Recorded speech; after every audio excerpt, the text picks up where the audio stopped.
آپ صلی اللہ علیہ وسلم نے فرمایا کہ ایک شخص میرے پاس اپنی ضرورت لے کر آئے، اپنی کوئی حاجت لے کر آئے اور میں محمد اس کے ساتھ اٹھ کر جاؤں، اس کا وہ مسئلہ حل کر دوں، مجھے یہ بات زیادہ پسند ہے اس چیز کے کہ میں مسجد حاضہ میں 1 مہینے کا اعتکاف کروں۔ کسی نے کیا خوب کہا کہ بھائی ہمیشہ سچ ہی کڑوا نہیں ہوتا، اس کا بولنے کا انداز، اس کو بیان کرنے کا انداز جو ہوتا ہے وہ زیادہ کڑوا ہوتا ہے۔ آپ اگر دوسرے کو مشرک بدعتی کہہ کے مخاطب کریں گے، اس کے بعد آپ بولے بھائی میں تو سچ بولتا ہوں، دیکھو یہ تو ہے مشرک، یہ تو ہے بدعتی، میں تو سچ بولتا ہوں۔ تو مجھے یہ بات سمجھ میں آئی ہے کہ جو ہمارے معاشرے میں ہو سکتا ہے ہم میں سے بھی ہوں جو کبھی نماز پڑھ لیتے ہیں کبھی نہیں پڑھتے، یا کلی طور پر بے نمازی کا سرٹیفکیٹ لے کے گھوم رہے ہیں، تو ایسی کوئی مثال نہیں ملتی کہ بندہ کلمہ گو ہو، لا الہ الا اللہ کا اقرار کرنے والا ہو اور بے نمازی ہو۔ یہ کوئی تصور نہیں ہے۔ یہ جہنمی ہو، یہ تو بتاؤ تمہیں کون سی چیز جہنم میں لے کر، تو وہ 2-3 چیزیں گنوائیں گے۔ ان میں سے پہلی چیز جو وہ کہیں گے کہ ہم اس وجہ سے جہنم میں آئے وہ کیا ہے؟ لم نکو من المصلین، ہم نماز نہیں پڑھا کرتے۔ بھائی تیری گاڑی نکال، تیرا بنگلہ نکال، تیری 2 لاکھ کی گھڑی نکال، تیرا 5 لاکھ کا فون نکال، نہیں دے ان پہ زکات، نہیں ہے ان پہ زکات۔ 4 تولے 5 تولے سونا ہے، نہیں ہے اس پہ زکات۔ اس کے علاوہ جو تو نے جمع کیا،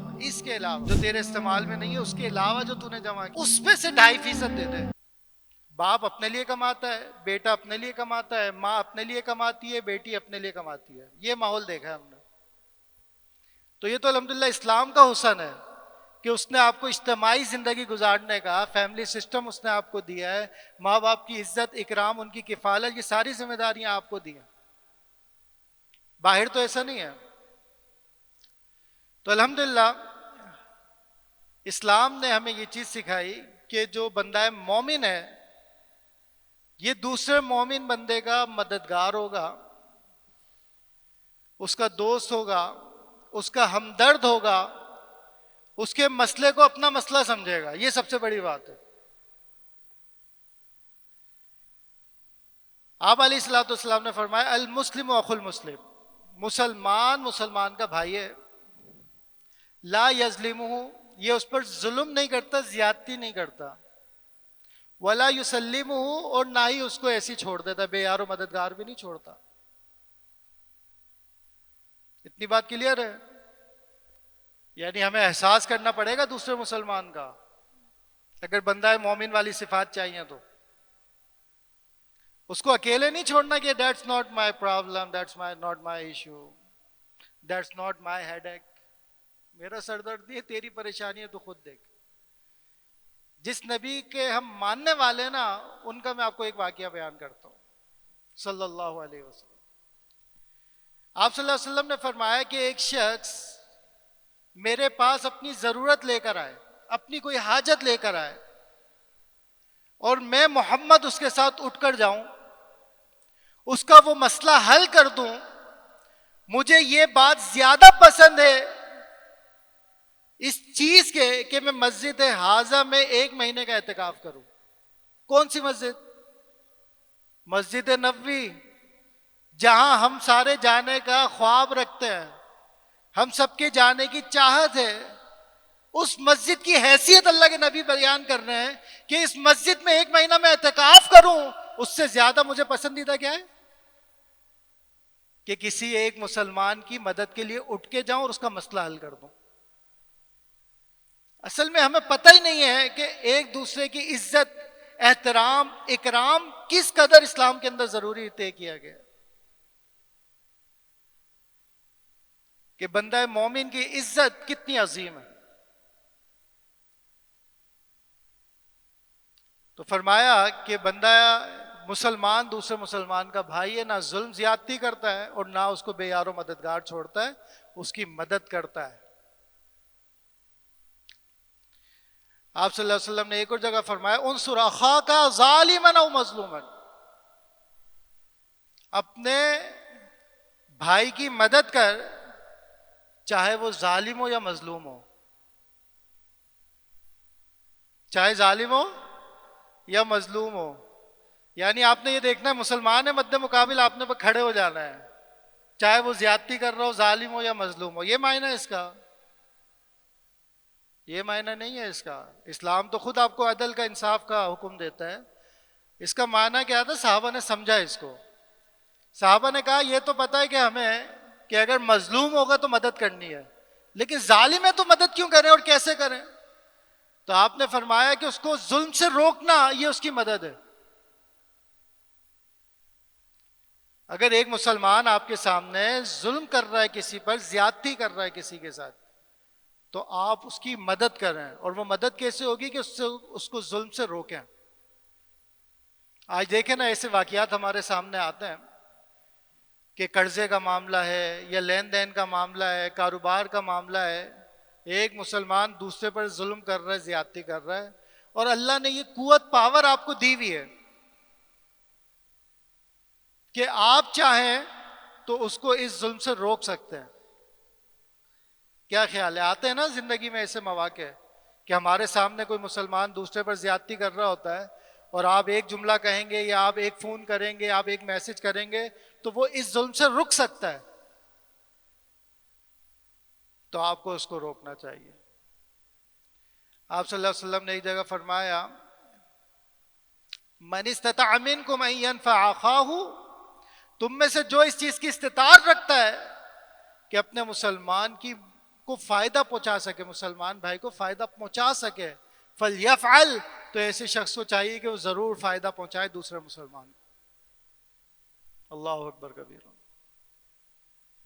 یعنی اگر آپ میں یہ قوت استطاعت ہے کہ آپ دوسرے مسلمان کو فائدہ پہنچا سکتے ہیں تو آپ پر لازم ہے، اللہ کے نبی کہتے ہیں پس اس کی مدد کر، اس کو فائدہ پہنچا اپنی ذات سے.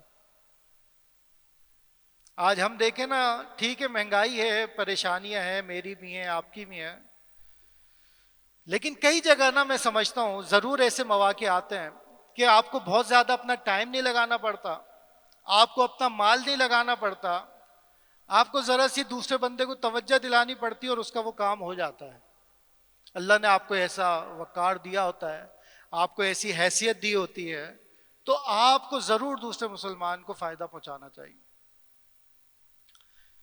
تو پہلی صفت یاد رکھنی ہے، ساتھ ساتھ میں پوچھ بھی لیتا ہوں بیچ میں، ٹھیک ہے، بھولنی نہیں ہے.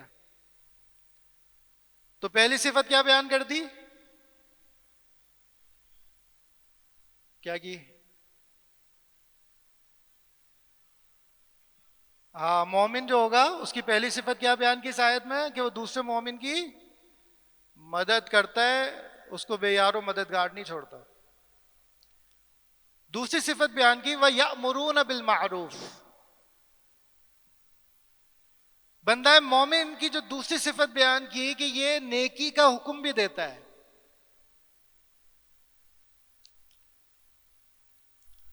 ہم یہ سوچتے ہیں کہ یار چھوڑو بس، پتہ ہی تو اس کو بھی کہ نماز پڑھنی چاہیے، نہیں پڑھ رہا.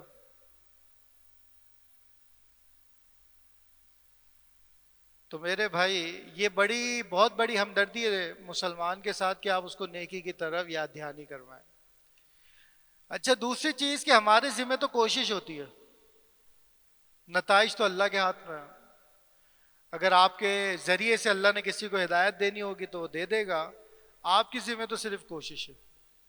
تو ضرور ہمیں یہ کوشش کرنی چاہیے، سب سے پہلے اپنی ذات سے، پھر اپنے گھر سے، پھر اپنے عزیز اقارب سے، پھر گلی محلے سے، کہ ہم لوگوں کو نیکی کا حکم دیں. ساتھ ہی تیسری صفت فرمائی وَيَنْهَوْنَ عَنِ الْمُنْكَرِ، کہ نیکی کا حکم بھی دیتے ہیں اور ساتھ میں برائی سے بھی روکتے ہیں. اچھا، کیا خیال ہے، نیکی کا حکم دینا آسان ہے یا برائی سے روکنا؟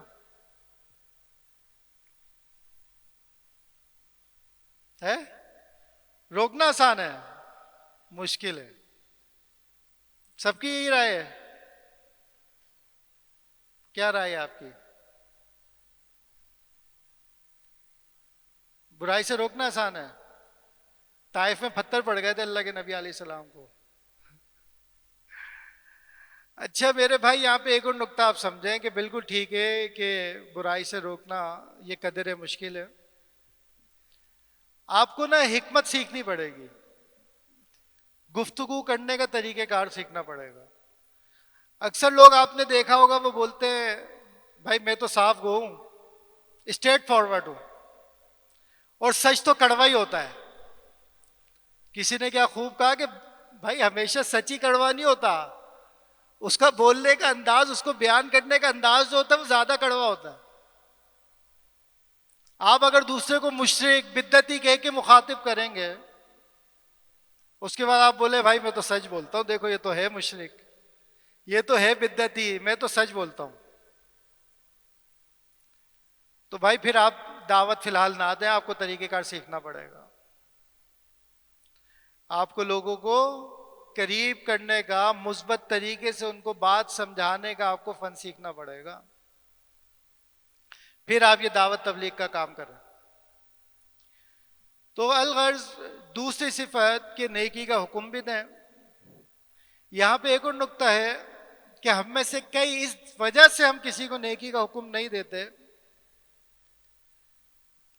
کہ ہمیں ایک خیال آتا ہے کہ یار میں خود تو گناہ گار آدمی ہوں، میں خود تو بڑا سستی کا مارا بندہ ہوں، چلو میں بھی کچھ نہیں بولتا اس کو. پھر ہمیں یہ آیت بھی یاد ہوگی یقیناً، لما تقولون ما لا تفعلون، اور میرے خیال سے ہم ایک دوسرے کو آر بھی دلواتے ہوں گے، لما تقولون ما لا تفعلون. تو مجھے ایک بات سمجھ میں آئی کہ اس آیت کا مطلب کیا ہے، کہ آپ وہ بات کیوں کرتے ہیں جو خود نہیں کرتے. اس آیت کا کیا مطلب ہے؟ لما تقولون، کیوں وہ بات کہتے ہو، ما لا تفعلون، جو تم خود نہیں کرتے. اچھا اس آیت میں کہاں یہ منع ہے کہ آپ خود بھی نہ کریں اور دوسرے کو بھی حکم نہ دیں؟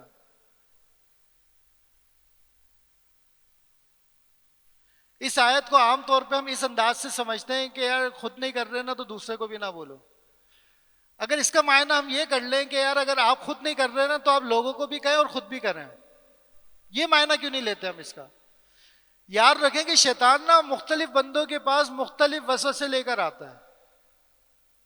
کتاب ہے تلبیس ابلیس، شیطان کے ہتھ کنڈے، اس کی چالاکیاں کہ وہ بندے کو کیسے گھیرتا ہے، ایک عام بندے کو کیسے گھیرے گا، ایک عالم دین کو کیسے گھیرتا ہے. تو ہمیں شیطان یہ وسوسہ ڈالتا ہے کہ یار تو کون سا پارسا ہے، تو کون سا نیک بندہ ہے، بس چھوڑ، تو کیا تبلیغ کرے گا، تو کیا دوسرے کو دعوت دے گا، تو کیا خیر کی طرف بلائے گا، رہنے دے. یہ آیت بھی وہ لاتا ہوگا ہمارے ذہن میں کہ دیکھ تو خود نہیں کرتا، اللہ تعالیٰ نے منع نہیں کیا. تو آپ اپنے آپ کو مثبت سمجھائیں کہ ٹھیک ہے اگر میں سستی کر رہا ہوں نا تو میں دوسرے کو کہتا ہوں کہ تو تہجد پڑھا کر، تو اس سے کیا ہوگا کہ میں اپنے آپ کو ملامت بھی کروں گا کہ میں نہیں پڑھ رہا، میں نے فلاں بندے کو کہا تھا تو ہو سکتا ہے میں بھی شروع کر دوں. تو خود بھی کریں، دوسروں کو بھی دعوت دیں، دوسرے کو برائی سے روکیں، خود بھی برائی سے رکیں. چوتھی صفت آگے بیان کی، وَيُقِيمُونَ الصَّلَاةَ، اور یہ جو بندہ مومن اور مومنات ہیں یہ نماز قائم کرتا ہے، یہ نماز پڑھنے والے ہوتے ہیں. ایسا نہیں ہو سکتا کہ نماز نہ پڑھتے ہو. بڑی عجیب سی بات ہے کہ ہمارے معاشرے میں نماز کو نا ایک فارمیلٹی کے طور پہ لیا ہوا ہے، ایک رسم ہے، کبھی پڑھ لو تو پڑھ لو، نہیں پڑھتے تو کوئی بات نہیں. یہ سینس نا، یعنی جو میرا تھوڑا سا علم ہے نا قرآن و حدیث پر، بہت تھوڑا سا ہے، اس سے مجھے یہ سمجھ میں آیا ہے کہ اسلام کے اندر بے نمازی کی کوئی ہسٹری نہیں ہے. یعنی مسلمان ہو اور نماز نہ پڑھتا ہو ایسی کوئی مثال نہیں ہے. بلکہ منافقین بھی نماز پڑھتے تھے، سستی کرتے تھے. کیا کرتے تھے؟ نماز وہ بھی پڑھتے تھے لیکن سستی کرتے تھے. اللہ تعالیٰ فرماتا ہے قرآن مجید میں، منافقوں کا جہاں ذکر کرتا ہے کہ وہ نماز کے لیے لا یأتون الی الصلاۃ الا وہم کسالى، نماز کے لیے نہیں آتے مگر سستی کے ساتھ آتے ہیں، ٹائم پاس کریں گے. اللہ کے نبی نے بھی مثال دی ہے کہ منافق جو ہے وہ عصر کی نماز کیسے پڑھتا ہے کہ ایک دم وہ بیٹھا رہے گا، جب سورج بالکل غروب ہونے لگے گا تو تیزی سے اٹھے گا، ٹھونگے مارے گا کوے کی طرح اور سلام پھیر کے فارغ ہو جائے گا. تو مجھے یہ بات سمجھ میں آئی ہے کہ جو ہمارے معاشرے میں، ہو سکتا ہے ہم میں سے بھی ہوں جو کبھی نماز پڑھ لیتے ہیں کبھی نہیں پڑھتے، یا کلی طور پر بے نمازی کا سرٹیفکیٹ لے کے گھوم رہے ہیں. تو ایسی کوئی مثال نہیں ملتی کہ بندہ کلمہ گو ہو، لا الہ الا اللہ کا اقرار کرنے والا ہو اور بے نمازی ہو. یہ کوئی تصور نہیں ہے اسلام میں. بلکہ ایک واقعہ یاد آ رہا ہے کہ اس نے پوچھا، پتہ نہیں تابعی تھے یا صحابی تھے، کہ تو نے فجر کی نماز پڑھی؟ وہ قیدی ہوتے ہیں. اس نے جواب میں یہ نہیں کہا کہ ہاں پڑھی، اس نے جواب میں کہا کہ میں مسلمان ہوں. اللہ اکبر. تصور کر رہے ہیں آپ کیا جواب ہے؟ یعنی میں آپ سے پوچھوں آپ نے نماز پڑھی عشاء کی، تو آپ جواب میں کیا بولیں گے؟ جی پڑھ لی. اس نے جی نہیں کہا، اس نے کہا میں مسلمان ہوں. یعنی یہ تم یہ تصور کیسے کر سکتے ہو کہ ایک بندہ مسلمان ہو اور اس نے نماز نہ پڑھی ہو؟ کیا ہمارے ایمان کی یہ کیفیت ہے؟ کیا ہمارے گھر کا یہ ماحول ہے کہ ہم مسلمان پیدا ہوئے، مسلمان خاندان میں پیدا ہوئے، مسلمان معاشرے میں پیدا ہوئے، مسلمان ملک میں پیدا ہوئے، اور نماز کو ہم نے کیا حیثیت دی ہوئی؟ پڑھ لے تو بھی ٹھیک ہے، نہیں پڑھتا تو کوئی بات نہیں. میں اکثر ایک سوال کرتا ہوں کہ یار جو آج یہ آپ جمعے کی نماز پڑھنے آئے، کیوں آئے؟ یعنی عشاء میں 3 صفیں ہیں، جمعے کو مسجد آخر تک باہر تک بندے کھڑے ہوئے ہیں، آپ کیوں آئے نماز پڑھنے؟ تو کیا جواب ہوگا؟ جمعہ کیا ہے؟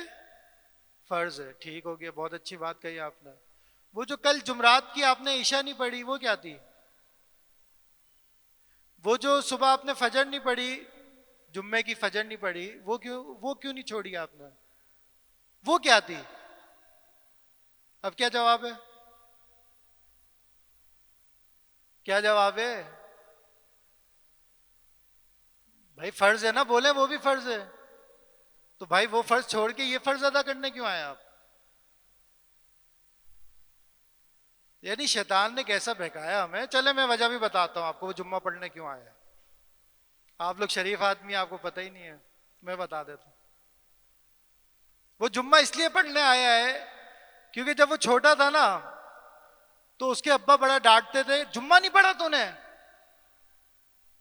تو وہ سمجھ گیا کہ بڑے ہو کے میں نے کیا پڑھنی ہے؟ جمعے کی نماز پڑھنی. وہ دیکھتا تھا کہ جمعے کو ایک گھر میں ایک شور سا ہوتا ہے، وہ جلدی نکلو اذان ہو گئی، میں نے جانا ہے، نماز کھڑی ہونے والی ہے. تو بچہ کیا سمجھا کہ کون سی نماز کی اہمیت دینی ہے؟ جمعے کی دینی. الحمدللہ وہ جمعے کی نماز کو اہمیت دیتا ہے، الحمدللہ. باپ نے کبھی پوچھا ہی نہیں بیٹا جمعرات کی عشاء کیوں نہیں پڑھی، تو وہ سمجھ گیا باقی نمازیں پڑھ لو تو ٹھیک ہے، نہیں پڑھو تو کوئی بات نہیں. باپ نے بھی نہیں پوچھا کبھی. لیکن جمعے پہ بابا نے بڑی ٹائٹ پٹائی لگائی تھی. تو اس کا مطلب اسلام میں کون سی نماز کی اہمیت ہے؟ کون سی نماز کی؟ جمعے کی. کسی نے اس کو کہا نہیں ہے یہ بچے کو، وہ ماحول سے چیزیں سیکھا اور اس میں اس نے کیا سیکھا کہ جمعے کی اہمیت ہے. باقی گل کرو نماز کوئی مسئلہ نہیں ہے، ابا نے بھی نہیں پڑھتے، وہ بھی جمعے کو جاتے ہیں ٹوپی لگا کے، میں بھی جمعے کو چلے آتا ہوں ان کے ساتھ. تو بہت ساری چیزیں بچے آپ کے کہنے سے نہیں، آپ کے ایکشن سے سیکھ رہے ہوتے ہیں. آپ نے جمعے کو اہمیت دی، بچے نے اہمیت دی. بچہ جوان ہو گیا، بچے کی اولاد ہو گئی، اس نے آگے یہی بات سکھائی کہ جمعہ نہیں چھوڑنا، وہ بھی جمعہ نہیں چھوڑتا. تو میرے بھائیوں ہمیں توجہ کرنی چاہیے کہ ہم اپنی اولاد کی تربیت کیسے کر رہے ہیں. ہر بچہ آگے جا کے پورا ایک خاندان ہے. اپنے بچوں کو اپنے لیے صدقہ جاریہ ہونا ہے. اپنے بچوں کو اپنے لیے صدقہ جاریہ بنائیں، اور اس کے لیے سب سے پہلی چیز کیا ہے کہ ان کی تربیت کریں. نماز کی اہمیت بتائیں ان کو کہ نماز کی کتنی اہمیت. اللہ اکبر کبیرہ. سورۃ المدثر آپ پڑھیں گے، اللہ تعالیٰ فرماتا ہے کہ قیامت کے دن جہنمی، جنتی جہنمی ایک دوسرے کو دیکھ رہے ہوں گے. صرف دیکھیں گے نہیں بلکہ سوال بھی کر لیں گے، ما سلککم فی سقر، اے جہنمیوں یہ تو بتاؤ تمہیں کون سی چیز جہنم میں لے کر آئی؟ تو وہ دو تین چیزیں گنوائیں گے. ان میں سے پہلی چیز جو وہ کہیں گے کہ ہم اس وجہ سے جہنم میں آئے، وہ کیا ہے؟ لم نکو من المصلین، ہم نماز نہیں پڑھا کرتے تھے. ایک لائن کاٹ دو، ہم نمازیوں میں سے نہیں تھے. اور اللہ کے نبی علیہ الصلوۃ والسلام نے کیا فرمایا؟ بین الکفر والشرک، بین العبد والکفر والشرک ترک الصلاۃ، او کما قال علیہ الصلوۃ والسلام، کہ بندہ مومن کفر اور شرک کے درمیان جو چیز فرق کرتی ہے وہ کیا ہے؟ نماز. میں نے آپ سے شروع میں کہا کہ نماز کو ہم نے رسم بنا دی ہے، رسمی بنا دی ہے، فارمیلٹی بنا دی ہے کہ میں نماز کو جا رہا ہوں، دوسرے کو بھی کہتے ہیں نماز پر، وہ بھی بولتا ہے ہاں انشاءاللہ چلو زندہ باد. اہمیت نہیں پتا نا. یعنی آپ کسی کو بتائیں کہ یار ایک ویکینسی آئی ہوئی ہے اور انٹر ریکوائرڈ، اور تو نے انٹر کیا ہوا ہے، وہ کیا بولے گا؟ انشاءاللہ، یا فوراً بولے گا لے کے چل کہاں ہے؟ کیونکہ اس کو اس جاب کی اہمیت پتہ ہے. یہاں پہ ہم نے رسمن بنایا ہوا ہے، نماز پڑھ لیں جی، پڑھیں گے یار انشاءاللہ، کپڑے ٹھیک نہیں ہیں تو صاف کپڑے پہن کے کیوں نہیں نکلا گھر سے بھائی؟ تجھے نہیں پتا تھا آج ظہر کی اذان ہوگی، آج مغرب عصر عشاء ساری نمازوں کی اذان ہوگی، تو صاف کپڑے پہن کے کیوں نہیں نکلا گھر سے؟ یعنی مسلمان کا بچہ ہے، بالغ ہے، عاقل ہے.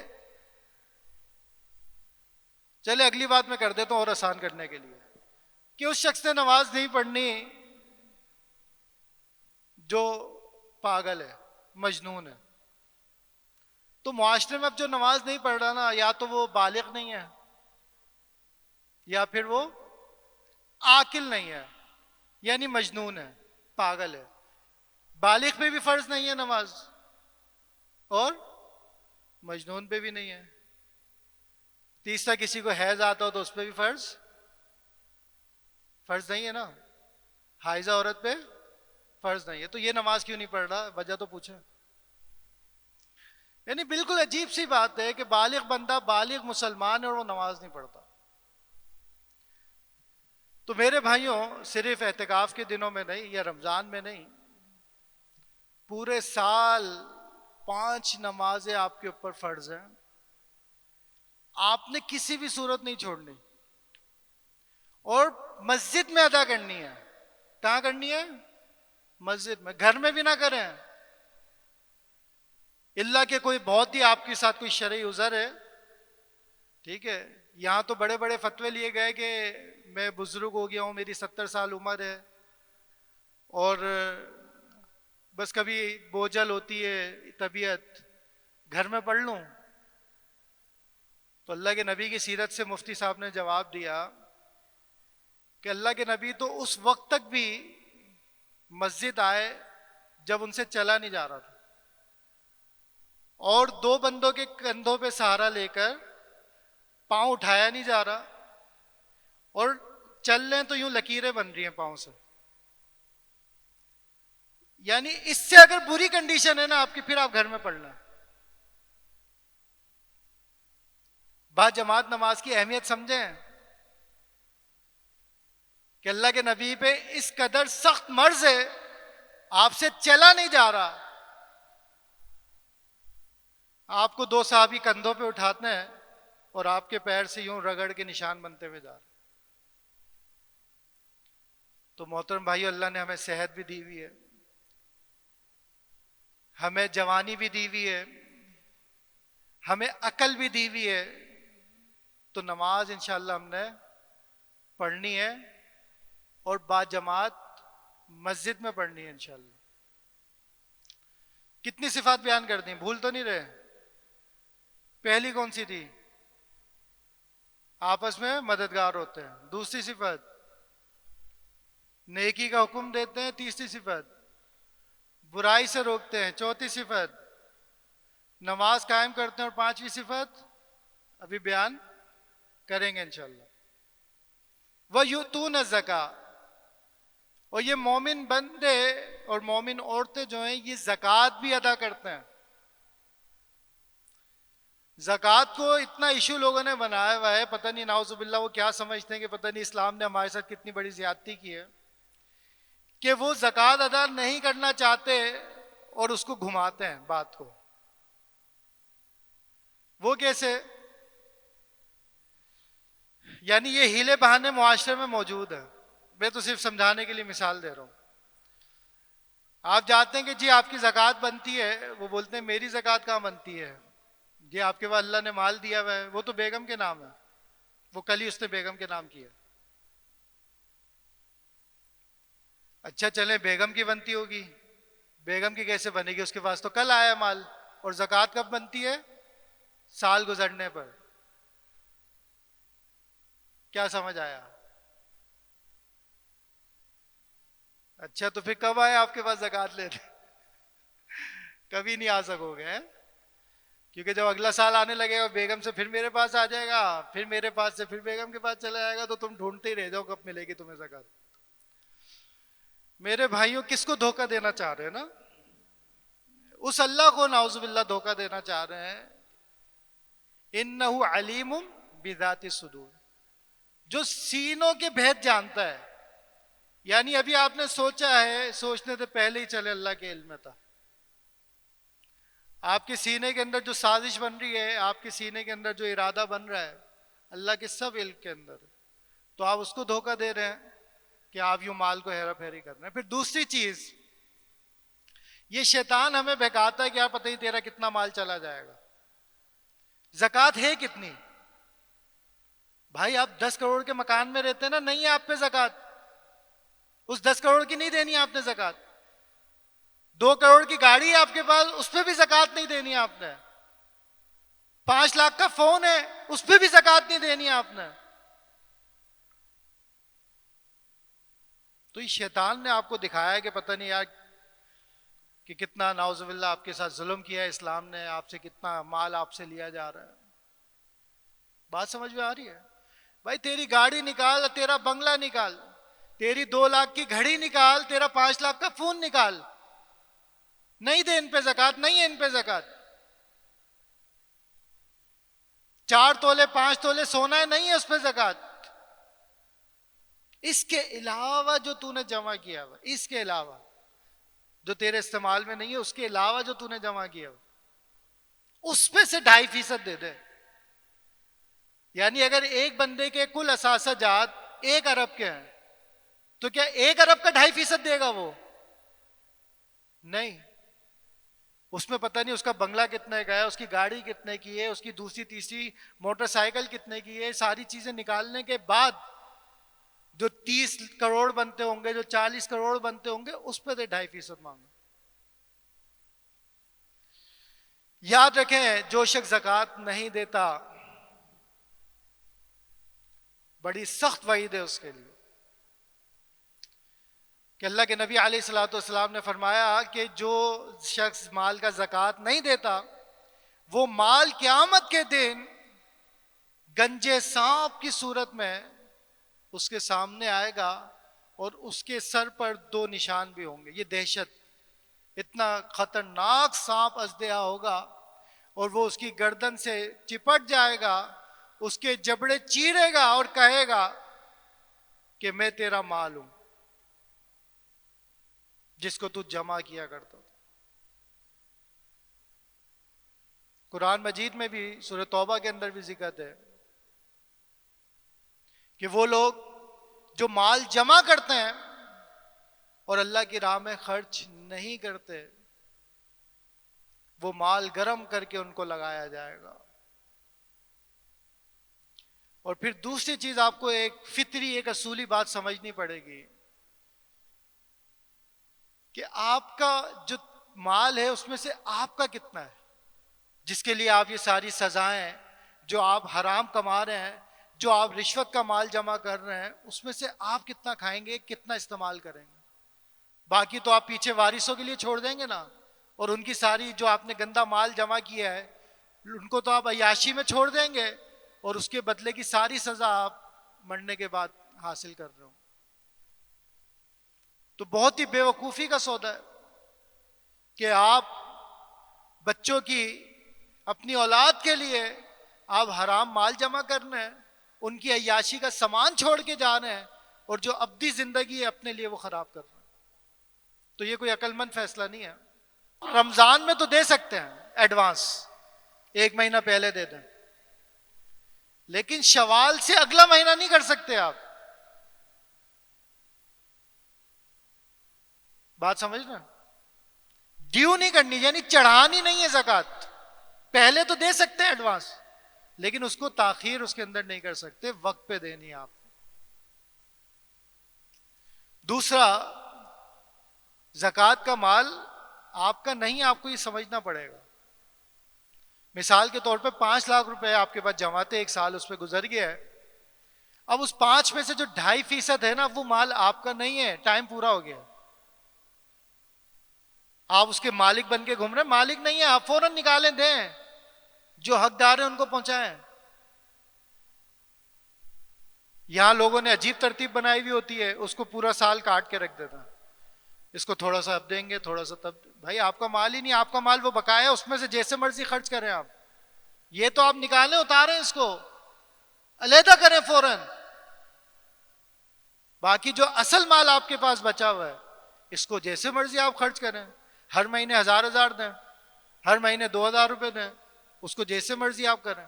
لیکن جو زکوٰۃ ہے اس کو آپ اپنا مال نہ سمجھیں, اس کو فوراً نکال کے سپرد کریں. جو مصارف ہے مساکین کے اندر, فقراء کے اندر, ان کے اندر تقسیم کریں اس کو. تو کتنی باتیں ہو گئی؟ 5 ہو گئی. اب آخری بات کریں گے انشاءاللہ, پھر اس کو پروگرام کو پورا کرتے ہیں. وَيُطِيعُونَ اللَّهَ وَرَسُولَهُ.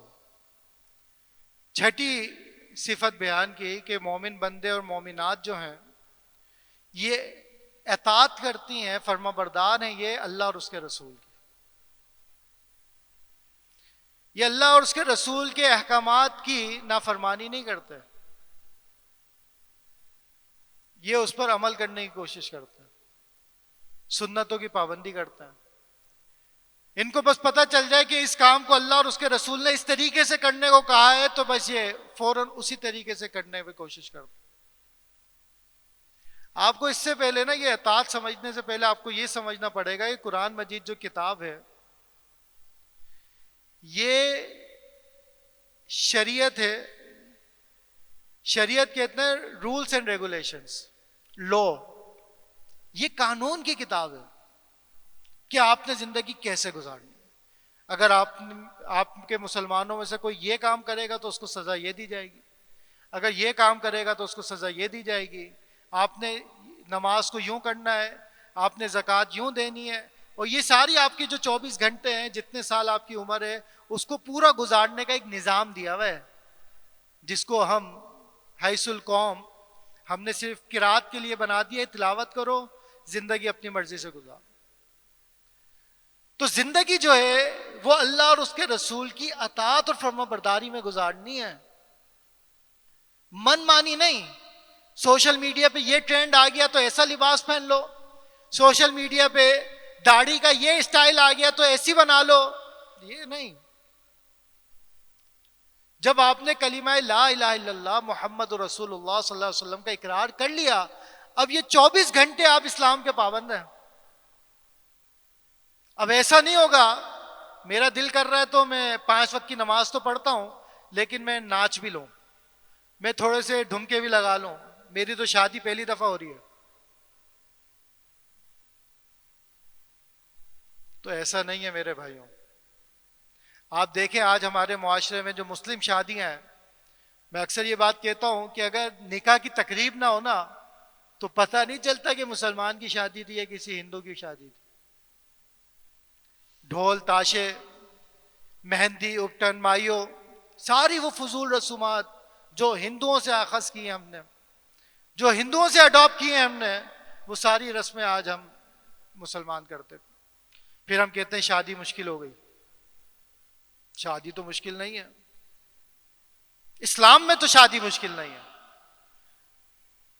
آپ کے معاشرے میں مشکل ہوگی, آپ کی برادری میں مشکل ہوگی، اسلام میں تو شادی مشکل نہیں.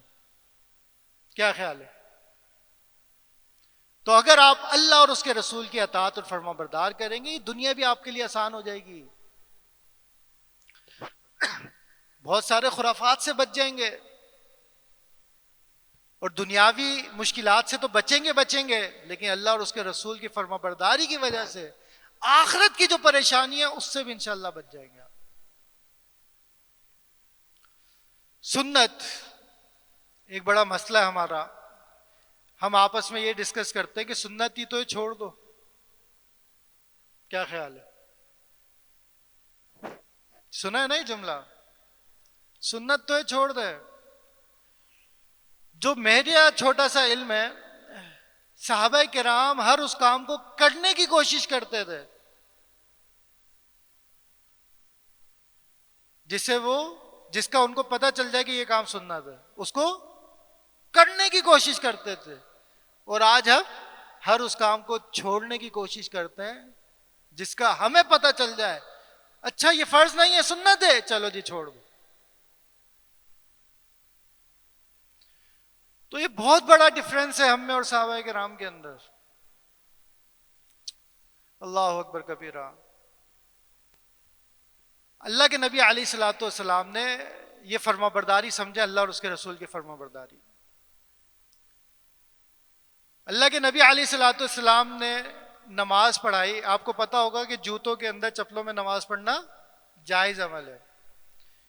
صحابہ کچی مسجدیں تھیں، جوتوں کے ساتھ نماز پڑھ رہے ہیں، تو اچانک نماز کے دوران اللہ کے نبی علیہ الصلوۃ والسلام نے چپلیں اتار کے سائڈ میں کر دی. سنیے یہ حدیث. تو پیچھے صحابہ نے بھی کر دی. نماز کے بعد اللہ کے نبی علیہ الصلوۃ والسلام نے سوال کیا کہ میرے پاس تو جبریل امین آئے تھے اور انہوں نے مجھے بتایا تھا کہ آپ کی چپل میں غلاظت لگی ہوئی ہے، تو اس لیے میں نے چپلیں اتار دی، تم نے کیوں اتار دی؟ اللہ اکبر. یہ بات ہمیں سمجھ میں آ جائے نا کہ صحابہ نے چپلیں کیوں اتاری تھیں، ہماری زندگی آسان ہو جائے. کہتے ہیں صحابہ رأیناکا، بس ہم نے آپ کو دیکھا آپ نے چپلیں اتاری ہیں، کوئی دوسری بات نہیں ہے. ہم نے آپ کو دیکھا کہ آپ نے چپلیں اتاری ہیں تو ہم نے بھی چپلیں اتار دی. کوئی لاجک نہیں ہے، کوئی وجہ نہیں ہے، کوئی ریزن نہیں ہے. صرف ایک ریزن ہے، ہم نے آپ کو دیکھا چپلیں اتارنی تھی، آپ نے اتاری، ہم نے بھی اتار دی. اللہ اکبر. میرے بھائیوں سمجھنا پڑے گا کہ سنت کیا ہے، اللہ اور اس کے رسول کی فرما برداری کیا ہے. ایک صحابی سفر میں ہے، غالباً عبداللہ بن عمر ہیں رضی اللہ تعالیٰ عنہ، بڑی محبت کرنے والے. سارے صحابہ اللہ کے نبی علیہ الصلوۃ والسلام سے محبت کرنے والے تھے. عبداللہ بن عمر کے کئی ایک ایسے واقعات موجود ہیں. سفر میں ایک جگہ پہ رکے، خادم کو کہا کہ پانی دو، سائیڈ میں گئے، ایک جگہ بیٹھ گئے، واپسی آ گئے. اس نے پوچھا کہ یعنی آپ کو نہ کوئی پیشاب کی حاجت تھی نہ کوئی، آپ ایسے گئے وہاں جا کے بیٹھ کے واپسی آ گئے، تو کیوں رکے یہاں؟ کہا کہ اللہ کے نبی، ہمیں سفر میں تھا، اللہ کے نبی یہاں رکے تھے اور یہاں جا کے بیٹھے تھے. بھائی محبت کیا ہے؟ کوئی وجہ نہیں ہے. میں اللہ کے نبی کے ساتھ سفر میں تھا، وہ یہاں رکے تھے، میں بھی رک گیا. غالباً بٹن کا پوچھا یہ کیوں کھولے رکھتے ہیں آپ؟ کہا کہ اللہ کے نبی کا یہ کھلا ہوا تھا. بھائی محبت کیا ہے اللہ کے نبی سے؟ صحیح بخاری کی حدیث ہے، آپ صلی اللہ علیہ وسلم نے فرمایا کل امتی یدخلون الجنہ الا من ابا، میری پوری امت جنت میں جائے گی سوائے اس شخص کے جو جنت میں جانے سے منع کر دے. کیا خیال ہے، جنت میں جانے سے منع کرے گا کوئی؟ صحابہ نے بھی پوچھ لیا وَمَن يَأْبَى یا رسول اللہ، اللہ کے رسول کون منع کرے گا جنت میں جانے سے؟ فرمایا من اطاعنی دخل الجنہ، جس نے میری اطاعت کی وہ جنت میں داخل ہو گیا. ومن عصانی، اور جس نے مجھ محمد کی نافرمانی کی فقد ابا، یہ وہ بدبخت ہے بد نصیب ہے جس نے جنت میں جانے سے انکار کر دیا۔ میرے بھائیوں، آپ کو دیکھنا پڑے گا کہ آپ زندگی کیسے گزار رہے ہیں۔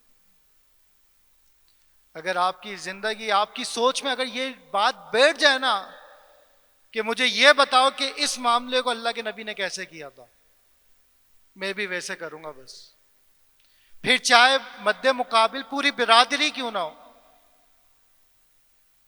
مد مقابل ماں باپ کیوں نہ ہو، پھر آپ کی محبت اللہ کے نبی سے ٹیسٹ کی جائے گی، پھر آپ کا امتحان ہوگا کہ آپ کو سچی محبت کس سے، اپنے والدین، اپنے کنبہ قبیلہ سے، اپنی برادری سے، یا اللہ اور اس کے رسول سے سچی محبت ہے۔ اللہ تعالیٰ سے دعا، اللہ تعالیٰ مجھے اور آپ کو عمل کی توفیق عطا فرمائے۔ آگے اس آیت کے فرمایا اولئک سیرحمہم اللہ، یہ 6 صفات بیان کر کے اللہ تعالیٰ آگے فرماتا ہے یہی وہ لوگ ہیں جن پر اللہ رب العزت رحم کرے گا۔ آپ اعتکاف میں بیٹھے ہیں، آپ نے روزے رکھے ہیں، آپ نے لمبی تراویحیں پڑھی ہیں، ان سب کے پیچھے مقصد کیا ہے؟ اللہ کی رحمت حاصل کرنا نا، اللہ کی خوشنودی حاصل کرنا۔ اللہ تعالیٰ فرماتا ہے جو یہ 6 صفت کے حاملین ہیں ان پر اللہ تعالیٰ ان قریب ضرور رحم فرمائے گا۔ اللہ تعالیٰ سے دعا، اللہ تعالیٰ جو کچھ بیان کیا ہے اس کو سمجھنے کی، اس پہ عمل کی توفیق عطا فرمائے۔ جزاکم اللہ خیرہ، بہت شکریہ، آپ سب نے ٹائم دیا۔ اللہ تعالیٰ ابو موسیٰ بھائی، تمام انتظامیہ کو جزائے خیر دے کہ آپ کی نیکی کے لیے، آپ کے علم کے لیے، آپ کی تعلیم کے لیے مختلف پروگرام کا انعقاد کر رہے ہیں، تو انشاءاللہ آپ بھی ان بھائیوں کا حوصلہ افزائی کریں۔ جزاکم اللہ خیر۔